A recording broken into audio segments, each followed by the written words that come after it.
Olá, seja muito bem-vindo a esse estudo bíblico, bem-vindos a este estudo bíblico, Profecia Bíblica para o Tempo do Fim.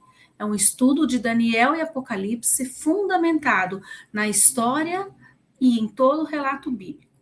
Vamos começar com uma breve oração. Pai de amor que estás no céu, me inspira a falar, movida pelo teu Espírito Santo, ilumina as pessoas que vão ouvir para entenderem com a mente e aceitar com o coração. Te peço humildemente por Jesus Salvador. Amém. Então, para iniciarmos esse estudo, nós vamos fazer algumas introduções.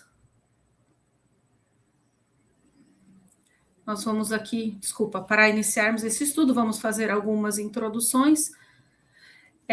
Inicialmente, vamos falar sobre a importância desse estudo, né? Então, tem uma citação aqui de Ellen White, que diz que jamais devemos permitir que prevaleça a impressão de que só uns poucos privilegiados têm conhecimento das Escrituras e de que os outros devem consultar a estes, um ou outro de seus pastores favoritos, como autoridade nas doutrinas. O povo deve ser instruído a examinar as Escrituras por si mesmo, a ousar pensar por si, a tomar a Bíblia como seu livro guia, seu padrão de fé. Conquanto possa a heresia erguer sua cabeça e insultar a verdade mediante ideias pervertidas e falsas interpretações e deturpações das Escrituras, não deve haver supressão da liberdade religiosa por parte dos reformadores. Então, esse é um conselho de Ellen White para que as pessoas e todos nós, sem distinção, busquemos o estudo pessoal, a investigação pessoal da palavra de Deus. Embasado neste pensamento, nós podemos observar que diversos autores publicaram seus estudos e teorias interpretativas das profecias de Daniel e Apocalipse, tanto na era dos pioneiros adventistas, incluindo Guilherme Miller anteriormente, que apesar de ter cometido seu erro, é reconhecido pela profetisa Ellen White como aceito pelo Senhor e sendo esperado por um anjo dele na ressurreição dos salvos. Também, hoje, alguns autores que publicam suas teorias interpretativas estão em erro, visto que seus estudos e teorias se contradizem, é observado quando comparados. Então, isso que nós podemos observar, estou chamando a atenção agora. Se os estudos que existem hoje de alguns autores se contradizem entre si, é porque a maioria deles, ou quem sabe, no caso, todos eles estão em erro. E é por isso que nós estamos fazendo esse trabalho, que eu estou fazendo esse trabalho. O objetivo deste estudo, portanto, é não errar, mas analisar fielmente, procurando as possíveis conclusões da mensagem sagrada, conforme as informações bíblicas e os fatos ocorridos registrados nela, com humildade, sabendo que todos somos passíveis ao erro, como humanos, e justamente por isso deixando claro que detalhes, não a mensagem em geral. E mesmo quanto aos eventos futuros, não somos adivinhos, pelo contrário, somos servos fiéis, com o objetivo de exercitarmos e posteriormente aumentarmos a nossa fé na volta de Jesus, no momento do cumprimento de cada evento, mesmo que algum detalhe vislumbremos como por espelho, de forma embaçada, mas o que importa no final é que estivemos em comunhão pessoal com ele, procurando sempre ouvi-lo fielmente, entendê-lo e também compartilhar as informações com semelhantes. O que eu quis dizer aqui é que nós somos passíveis ao erro. A nossa intenção, e a minha, consequentemente, aqui é não errar. Mas devemos ter a consciência de que somos servos fiéis, tentando interpretar aquilo que nosso Jesus falou para nós. E a importância desse estudo, que eu venho falar aqui, é que estou tentando interpretar de acordo com as informações da própria Bíblia em geral, e levando ela, o livro sagrado em geral, em consideração, suas informações e tudo mais. A progressão da luz da Reforma Protestante. A Reforma Protestante, ela foi progressiva na era cristã, combatendo a operação do erro no conflito entre a verdade e a mentira. Pudemos observar, por exemplo, a luz de Lutero, da salvação pela fé, né, pela graça, pela fé, não pelas obras, os demais reformadores ao longo da história, até se chegar ao movimento adventista que restaurou a verdade de todos os 10 mandamentos na Terra. Consequentemente, endossado também pela profetisa Ellen White, haveria de surgir mais luz incidindo sobre Daniel e Apocalipse até a volta de Jesus. Inclusive, ela escreveu que haveria um impressionante reavivamento da fé ao estudarmos e entendermos mais a fundo estes livros, enquanto confessa que ela e seus possuíam pouco conhecimento a respeito de Daniel e Apocalipse. Tudo isso você vai poder conferir no estudo que eu fiz de 4 citações dela no canal Ellen White e as profecias para o tempo do fim. Tem 40 slides com 40 citações de Ellen White. Certo? Aqui nós vamos falar de 2 fundamentos importantes dela. Vamos reforçar, né? A luz progressiva da verdade continuaria após a época dela. E haveria um reavivamento quando os livros bíblicos de Daniel e Apocalipse forem entendidos a fundo de forma correta, pois eles, os pioneiros, possuíam pouca luz a respeito, certo? Então, você pode confirmar essas informações nas citações dela, aqui mesmo neste canal, com as devidas referências, tem um estudo com 40 citações, certo? E vamos ler agora o verso bíblico que nos confirma isso, para o tempo do fim, que é muito importante sabermos essa informação. Muitos serão purificados, embranquecidos e provados, mas os ímpios procederão impiamente, e nenhum dos ímpios entenderá. Mas os sábios entenderão. Daniel 12, 10. E o tempo do fim, alguns bons anos já, no tempo do fim, né? Então, vamos lá. Nós vamos começar a analisar um pouco 2 pontos. O processo de conhecimento bíblico ao longo da história e o processo de conhecimento pessoal na santificação. O que é cada um deles? O primeiro, o processo de conhecimento bíblico na progressão da história é a luz histórica progressiva, é um processo regular e linear, certo? Por exemplo, de Martinho Lutero até Ellen White, podemos ilustrar. Podemos citar também, por exemplo, o livro Grande Conflito, que relata, esclarece mais, e que, consequentemente, esse processo vai se completar até a volta de Jesus. Não faria sentido nenhum se nós tivéssemos que ser servos inúteis, né? Bem agora no tempo do fim. Bom, então esse é o conhecimento progressivo da progressão da história, mas também temos o processo de conhecimento pessoal na santificação. O que é isso, né? É o conhecimento bíblico na santificação pessoal. Ele é um processo ordenado pela ordem de recebimento e assimilação de luz bíblica pessoal. E ele é influenciado pelos fatores pessoais, como a cultura, a história, o perfil de cada um, a personalidade, até o estado clínico de saúde, o estilo de vida e o interesse pessoal de cada um. Então, por que eu estou falando desses 2 processos? Porque é importante como introdução, porque esses processos, eles interferem, né, no conhecimento de cada pessoa. Então, vamos falar um pouco mais sobre o aprendizado bíblico na progressão da história, sobre a luz histórica progressiva, que é o processo linear e regular, né? Eu vou ler por aqui. Eu coloquei em ordem, tá? Em ordem cronológica da Bíblia, alguns versos para a gente que confirmam isso daqui. Então, vamos lá. Zacarias 1:4. E não sejais como os vossos pais. Aqui o profeta Zacarias, inspirado pelo Espírito Santo, clama às pessoas da sua geração para que sejam melhores que a geração passada, certo? Não sejais como os vossos pais, os quais clamavam, os primeiros profetas, dizendo assim, diz o Senhor dos Exércitos, convertei-vos agora de seus maus caminhos e das suas más obras, mas não ouviram nem me escutaram, diz o Senhor. Então, é ele fazendo esse apelo, clamando para que uma geração seja melhor que a geração passada. Então, isso já mostra o conhecimento progressivo. Também na galeria dos heróis da fé, de Hebreus 11, né, ele cita vários atos dos heróis da fé, desde Abel, cita Enoque, e aí termina dizendo que todos os outros experimentaram escárnios, açoites, cadeias, prisões, e todos estes, tendo tido testemunho pela fé, não alcançaram a promessa, provendo Deus alguma coisa melhor a nosso respeito, para que eles sem nós não fossem aperfeiçoados. Então, aqui está dizendo que os cristãos deveriam aperfeiçoar os heróis da fé passados, né? Mais uma vez, que também defende a ideia, né, da luz progressiva, de certa forma. E também a reforma protestante, né? Após o advento de Cristo, a obra do Espírito Santo enfatizou mais a recuperação da luz da lei moral verdadeira, que Jesus veio honrar e cumprir, e que havia sido pisada pelo mistério da iniquidade ali no início do cristianismo, que nós já estudamos aqui no canal.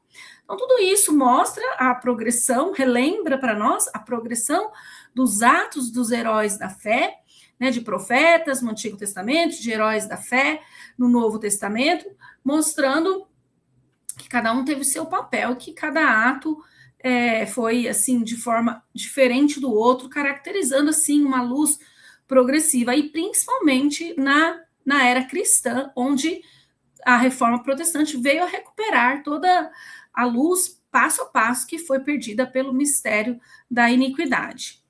E Jesus veio, dessa forma, honrar a lei que ele veio cumprir, né? Recuperando todas essas verdades de maneira progressiva. E assim, portanto, haverá de continuar até a volta de Jesus. Então, falando agora um pouco sobre o aprendizado bíblico na santificação pessoal, que é o processo ordenado pela ordem de recebimento de luz pessoal e influenciado pelos fatores pessoais. Por quê? Porque os fatores pessoais vão influenciar diretamente na resposta da pessoa, né? Então, nós temos aqui os versos de Coríntios: quando eu era menino, falava como menino, sentia como menino, discorria como menino, mas logo que cheguei a ser homem, acabei com as coisas de menino. Né? O verso de João: santifica-os na verdade, a tua palavra é a verdade. E mais um verso de Coríntios: mas todos nós, com cara descoberta, refletindo como um espelho a glória do Senhor, somos transformados, o quê? De glória em glória, na mesma imagem, como pelo Espírito do Senhor. Então, apesar de todos os fatores pessoais que possam impedir, pela graça de Deus, essa obra é realizada na vida daqueles sinceros que desejam sinceramente se santificar e ser transformados através do conhecimento da palavra. É a santificação pessoal. Então, por que falamos desses dois processos e comparamos esses dois e definimos esses dois e ilustramos esses dois com passagens bíblicas, né? Porque, na verdade, esses dois processos se fundem, porque nós precisamos da luz de Deus, né? A sua lei moral, que é a transcrição do caráter do Criador, para nos santificarmos, nos aperfeiçoando nela, pela fé e pelo poder do Espírito Santo, de glória em glória. Apesar de que a Bíblia menciona pessoas que, mesmo anteriormente de conhecê-la teoricamente, já praticava naturalmente, em alguns pontos, fazendo o bem, inspiradas pelo Espírito Santo, mas, enfim, ela serve para nossa correção e aperfeiçoamento de caráter na justiça divina. Ela nada mais é do que a transcrição do caráter de Deus. Ela nada mais é do que a transcrição do caráter do Criador. Então, isso que é muito importante ressaltar em todo e qualquer estudo, né? Porque a Bíblia diz: conhecereis a verdade vos libertará. Então, temos que dar ênfase, sim, na transcrição do caráter do Senhor, no papel do Espírito Santo e no processo de santificação.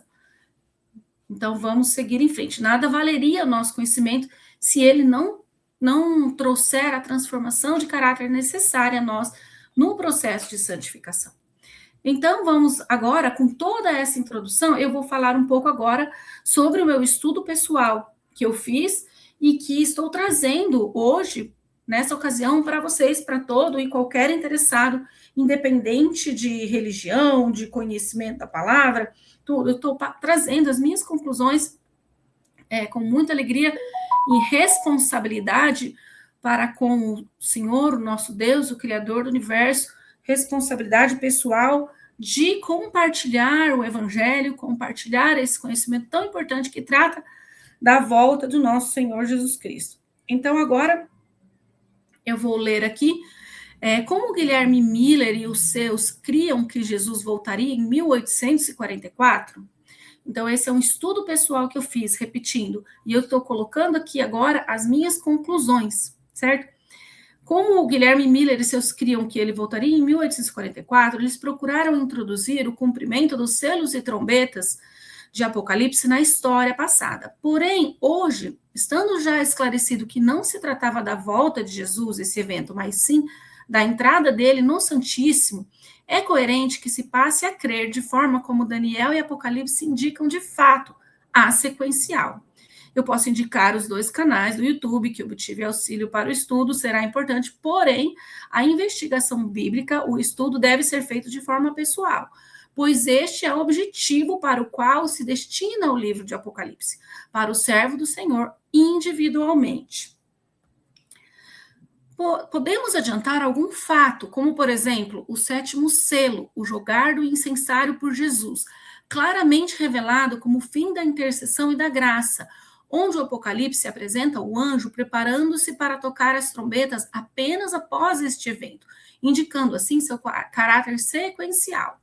Também anteriormente, como já citada, a entrada de Jesus no Santíssimo em 1844 remete ao início da expiação e do juízo, iniciando-se o juízo pelos mortos, sendo seguida assim pelos 4 selos, representada também pelos 4 grupos de cavaleiros, remetendo aos 4 grupos doutrinários existentes, e seguido pelo 5º selo, era atual, o juízo dos mártires, cujo número não se completou ainda, para somente após o livro descrever os sinais de abertura do 6º selo, início do juízo dos vivos, os quais não se cumpriram ainda em sua totalidade, mas apenas parcialmente para o início do juízo dos mortos, pelo povo professo do Senhor, cavalo branco, seguido dos cavalos pretos, vermelho e amarelo, os 4 grupos doutrinários existentes. Então, o livro do Apocalipse revela o 6º selo como o evento aguardado, onde o decreto dominical se tornará mundial, com provável objetivo de restaurar a terra da degradação causada por estes sinais. Esse provável objetivo de restaurar é uma coisa que eu concluo particularmente, certo? Não posso afirmar, né, que existirá, mas da degradação causada por estes sinais, e que impelirá a todos a tomarem uma decisão e um posicionamento consciente de sua crença. Posicionamento este que dará jus ao selamento dos vivos, ou com o selo de Deus vivo, ou com a marca de Satanás.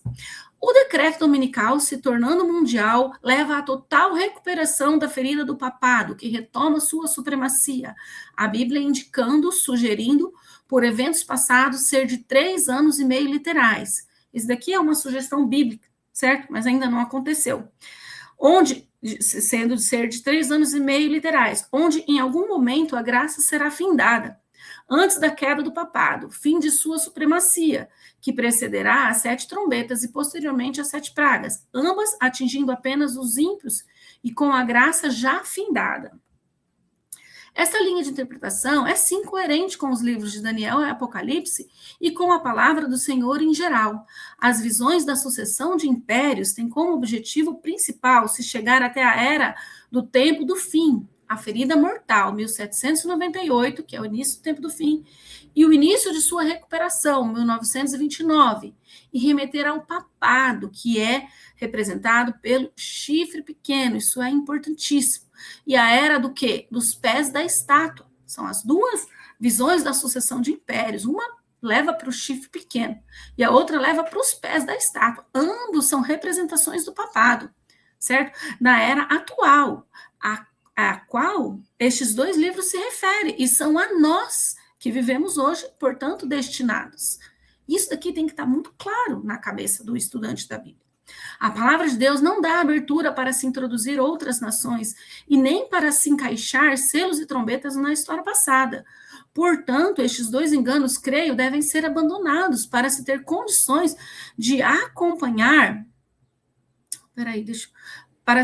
De acompanhar a sequência de eventos com fé e fidelidade, tendo as mesmas aumentadas, a fé e a fidelidade aumentadas, à medida que os eventos irão se cumprindo, livres de enganos, de especulações e de fábulas, mas em fidelidade à palavra do Senhor, aos servos dele revelada, neste mundo caído e usurpado, onde Satanás cega o entendimento da maioria que não vai à palavra individualmente para investigar por conta própria, em humildade e oração.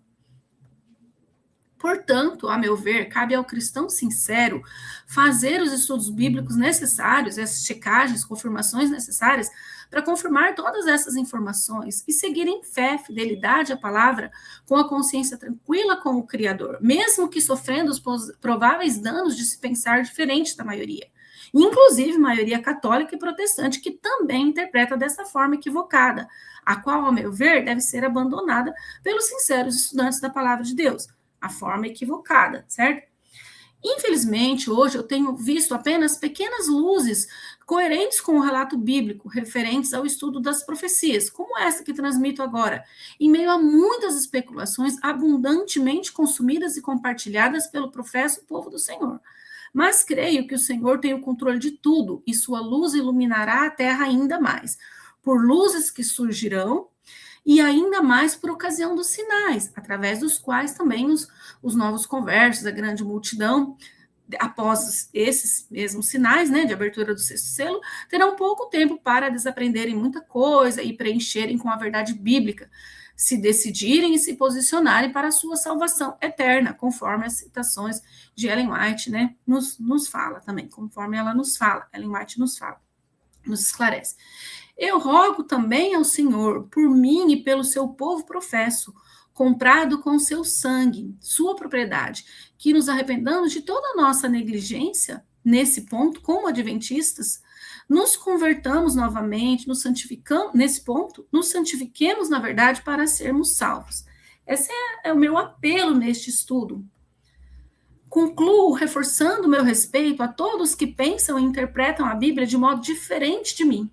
Minhas publicações, bem como meu modo de tratar a todos, família e amigos, é respeitoso, pela graça do Senhor.